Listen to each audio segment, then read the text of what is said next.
नमस्कार, आप देख रहे हैं इंडिया टीवी 7 जनता की ताकत। हम आपके साथ पूनम पांडे नजर डालते हैं कुछ खास खबर पर। बाढ़ से परेशान किसानों की मदद के लिए आगे आया राजकोट जिला सहकारी बैंक। किसान नेताओं की मांग है कि सहकारी बैंक सूरत के किसानों की भी मदद करें। जयरा राडाडिया ने 0% ब्याज पर 1300 करोड़ रुपए का ऋण उपलब्ध कराने की घोषणा की है।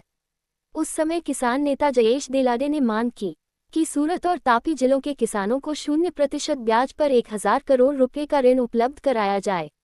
किसान नेता जयेश देलाड ने चिंता जताई कि मावड़ा के कारण किसानों की फसलें नष्ट हो गई हैं।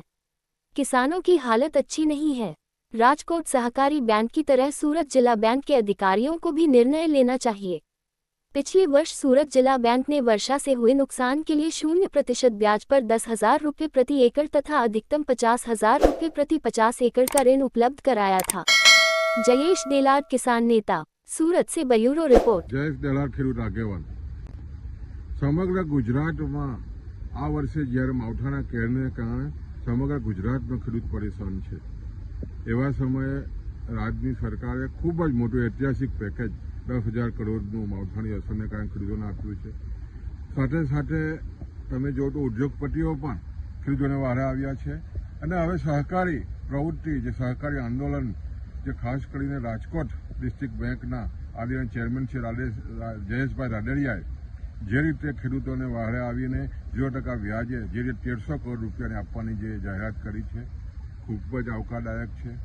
ખાસ કરીને અમારી સુરત ડિસ્ટ્રિક્ટ બેંક, જે સુરત તાપી સાથે લગભગ 2.5 લાખ જેટલા ખેડૂતો જોડાયેલા છે અને આ માવઠાને કારણે સુરત તાપીના ખેડૂતોને ખૂબ જ મોટું નુકસાન એના પાકોને થયું છે અને જ્યારે નુકસાન થાય છે ત્યારે બેંક વ્યારે આવે છે।